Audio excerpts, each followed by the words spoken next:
It's a pity you made it out of the sandpit alive. Sunday is just beyond this door. From my limited understanding, he's not someone easily handled. Are you prepared? Yeah. Only I believe he's the one who should be prepared to face me. Tell me about your plan. I don't have a plan. I'll just play it by ear. There are only two kinds of bargaining chips when dealing with people. Benefit or fear. Looks like sincerity isn't in your dictionary. Am I not sincere enough? There's no need to emphasize it. We've got to make good use of death. That man's sister is dead. He won't be able to turn a blind eye, and that's fear. And I'll help him find the murderer. He can't do it due to his status and position, but I can. And that's benefit. On what basis do you believe he's incapable, necessitating the delegation to someone from a rival faction, the IPC? Simple. Because that murderer could very well be a traitor hiding inside the family. Do you mean the Galaxy Ranger whom you accused previously? That was just an excuse, good doctor. There's something wrong with that woman. We need someone who can keep her in check. It's better to minimize the variables outside our control while we execute our plans. Moreover, I need to know her identity. If I'm lucky. She could be an important pawn. And it's good to have more helpful friends when dealing with this matter. But honestly, the murder case is likely unrelated to her. I believe my standpoint. There's a rat in the family. Otherwise, why would Mr. Sunday arrange a private meeting with us? This isn't an interrogation, but a secret negotiation. We'll see. Using Robin's death as a bargaining chip, I'll win back my freedom and power. In the end, I'll ruin this beautiful dream and create the grandest death. If the chance of winning is just beyond this door, even if that chance is close to zero, well, you can't win if you don't play, right? Ah, the charming audacity. To think that you, of all people, might emerge victorious, dear gambler. 3 chips are enough. All or nothing. It seems my puzzles are too effortless for you, IPC Ambassador. I appreciate your words. And I see you put a lot of effort into welcoming me, Mr. Sunday. However, this is no way to greet a guest. Well, this isn't an invitation, but a summoning. Before we speak, I need to test your character. I imagine this knowledgeable doctor friend of yours has been of great help, yes? Certainly. You ought to know this better than I do. He's already faithfully fulfilled his duties, hasn't he? Yes, the doctor has assured me of your noble character. He considers you, like himself, a virtuous person who can be trusted by the family. I have come to know you very well as a person, Mr. Aventurine. You're diligent, generous, and willing to cooperate. The fact that you succeeded in overcoming many obstacles just to meet me gave me the reason to believe in your wisdom and courage. But there's one thing I must ask you. That is, you've used your wisdom at the wrong place to meet the wrong person and put yourself in a situation where you shouldn't be, witnessing a tragedy that shouldn't have happened. You don't look too well. Am I making you anxious? If not, then it means I'm on your side. If I wasn't mistaken, you'd just made a serious accusation against the family. No, you weren't mistaken. For depravity is creeping in around you. Well, there's no need for us to be evasive. Let's talk about your sister. Your sister's talent is unrivaled in the world of show business. As you know, her voice has been out of tune since she returned to Penacony. What's more disheartening, she can't sing anymore. Who could be responsible for this? Many suspect the culprit is among the outsiders, but I know you hold a different opinion. Now your noble status has become a shackle, preventing you from apprehending the murderer and avenging your sister's death. You're feeling anxious because you're out on a limb. But don't worry, I'm on your side. I'm immensely honored by your concern for me, Mr. Aventurine. Since you're so selfless and generous, I believe you wouldn't ask for anything in return, would you? Well, naturally, you wouldn't incur any loss from this. I just want to reclaim what is mine. My liberty and the personal items under the family's custody, the bag of gift money, and... the box in which the cornerstone is stored. That's right. Cornerstone. I've heard it's a treasured asset of the Strategic Investment Department. A sacred stone that seals the Preservation Emanator, granting significant power, and every liquidation specialist holds one. For an object so precious, it probably comes at an even higher price than other forms of recompense. Well, I'm sure you're aware of the high level of risk I'll be undertaking to bring the truth to light. Mr. Aventurine, when you're out and about, do you always make adjustments to your appearance? Your tie should be on the center line. Your shirt must not protrude from your vest. Your trouser creases should be perfectly straight, and always aligned with the tips of your shoes. Of course. But I don't, because it's not appropriate to do so in public. You should make sure everything is presentable and in order before leaving the house. I'm not the kind that takes risks. The cornerstone must be in the custody of the family. No room for negotiation. Please, don't let me turn you down twice. Sure. The gift money is good enough. I suppose you wouldn't mind that. After all, a merchant can't function without a bargaining chip. You compromised quicker than I thought. Unfortunately, it's a gambler that needs a bargaining chip, not a merchant. I can give you your gift money, but before that, I want you to tell me.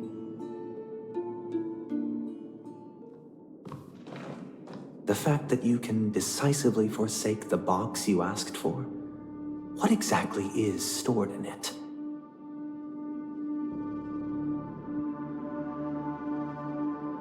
Oh, triple-faced soul, please sear his tongue and palms with a hot iron, so that he will not be able to fabricate lies and make false vows. What have you done? Under the light of the harmony, all wickedness is revealed. I implore them to shed their light, and I'll ask you questions on their behalf. Next, you have 113 seconds to prove your innocence and gain my trust. And if I refuse to answer? You can try, and we'll see if the harmony rejects you. Question: do you own a cornerstone? Yes. What a simple answer. You, too, understand that idle chatter leads only to poverty. Did you hand over the cornerstone to the family when you entered Penacony? Yes. Does the cornerstone you handed over to the family belong to you? Yes. Is your cornerstone in this room right now? Yes. Is your memory free from any kind of tampering or deletion, encompassing but not restricted to the techniques of the Garden of Recollection? Yes. Are you an Avgin from Sigonia? Yes. You even know about that? Do the Avgins have any ability to read, tamper with, or manipulate one's own or another's mind? No. Does it matter? Do you love your family more than yourself? Yes. All the Avgins were killed in a massacre. Am I right? No. Are you your clan's sole survivor?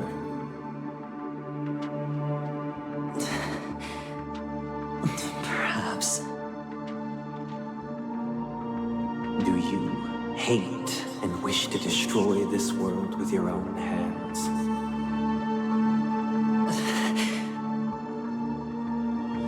I don't know. Interesting. Now, the final question. Can you swear that at this very moment, the Aventurine stone is safe and sound in this box?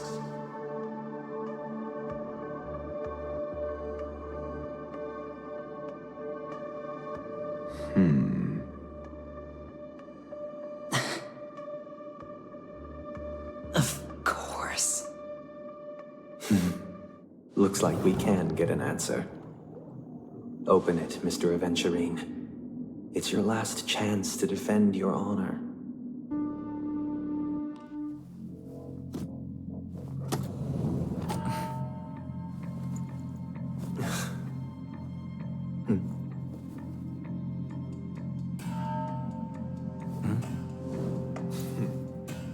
Please.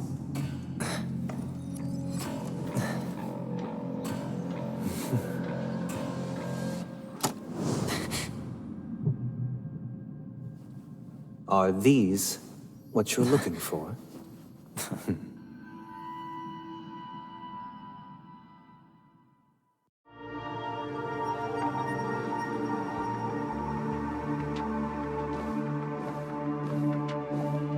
Since you came as promised, learned doctor, does this mean that you are willing to take the side of the family in this farce?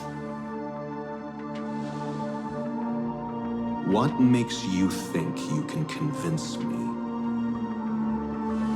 I've heard you haven't enjoyed Mr. Aventurine's company. I also understand that you're an avid learner who sees the pursuit of knowledge above all. In that case, you ought to realize that a competent scholar knows their position and wouldn't forsake more vital matters for the sake of petty pride. If you agree to assist the family, I'll share our research findings on the Stellaron. You must be quite aware that, besides the family, no other faction is willing to share such information.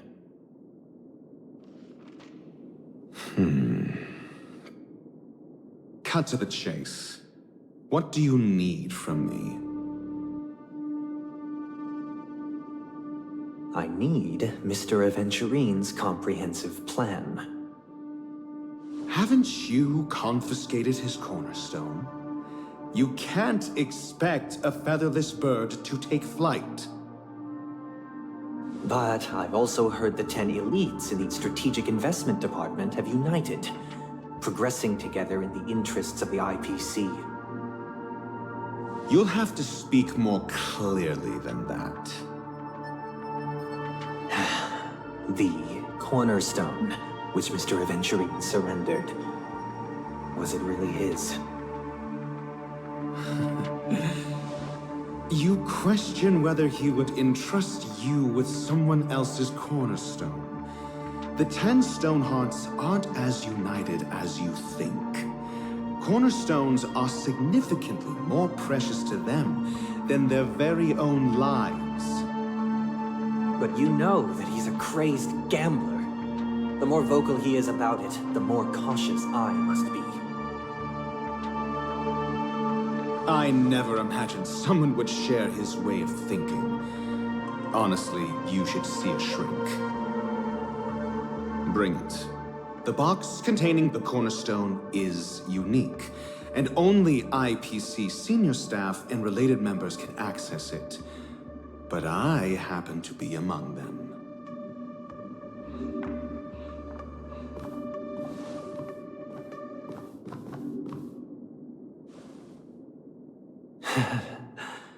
I appreciate it.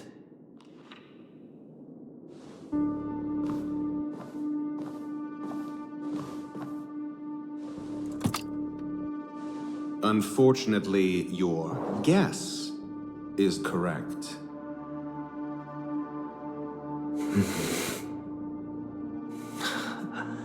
The golden stone. Its color and glow are similar to that of Klepoth's body. This is the very ruse he intends to use to fool you.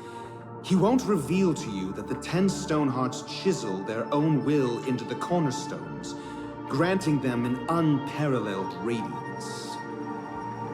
And this golden statue is also known as Topaz, not Aventurine, and it belongs to Topaz.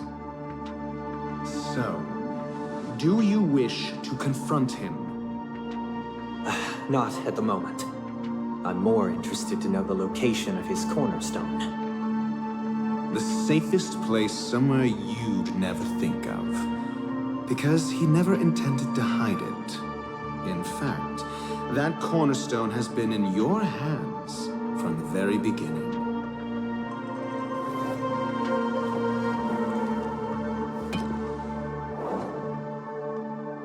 I see. This bag. Mixing a cornerstone, more precious than life itself, with a bunch of worthless jewels, disguised as a gift of money waiting to be confiscated, is indeed in line with Mr. Aventurine's style. Then he makes up some trivial excuse, downplaying the matter, and requests the gift money. This is a gamble, one he's all too familiar with, betting on your single misstep, leading to a total loss. Learned doctor, I am grateful for your help. The family will surely reward a righteous person like you. As for the villain, I hope he retreats in humiliation. It was all thanks to your friend with a keen eye that I could add a blot of utter failure to your storied career. Ratio, you wretch. Finally shown your true colors, huh? Oh, and just to remind you, you currently only have 17 system hours left to live. Treasure your remaining time, and savor the delectable aftertaste of defeat. You might as well explain yourself a little more clearly. What I performed on you just now was the Harmony's consecration. You were to show allegiance beneath the illumination of their grace. Yet you acted willfully, uttering nothing but falsehoods, transforming the consecration into a trial. I genuinely see no reason to absolve you from it. Is this what the Harmony represents? But is it built upon constraint and coercion? You misunderstand, Mr. Aventurine. Punishment is meant for the irreverent, but I have seen your resilient spirit, and thus I offer you the possibility of a new beginning. Throughout these 17 system hours, you will be unable to escape the dreamscape, or contact any of your companions. You only have 2 paths before you, and it all depends on whether you can complete my test within the time limit. Should you succeed, you will be able to coalesce into the Harmony and be with your family. If you fail, you will suffer the wrath of the eternal Centurion and fall into an abyss of doom. Sounds like I'm gonna end up the same either way. I indeed do need a servant to help me uncover the evil hidden in the family from an external perspective. I will purge the evil from the inside and bring the real culprits to justice within 17 system hours. When the time comes, compare your findings with mine. If both our findings align, or if you can provide me more insights, then they will truly be able to grant you mercy and honesty. Shameless hypocrites. You took everything from me and still demand the truth? That isn't fair. Your carnival reeks with the stench of cash. Nothing is achievable without it. This is meant to be an act of personal virtue, not requiring the family's support. Your bag is over there. Do as you please. I believe you can trade this bag of worthless jewels for everything you need. That's what gamblers excel at, isn't it? Off you go, Mr. Aventurine. You are free. I will wait here for your good news.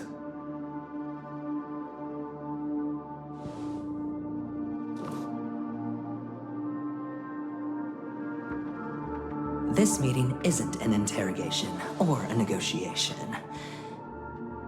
It's an outright execution. Why would I do that, Mr. Aventurine? I'm just wondering what a passerby who stumbled upon a scene of a murder could have found out. That's all.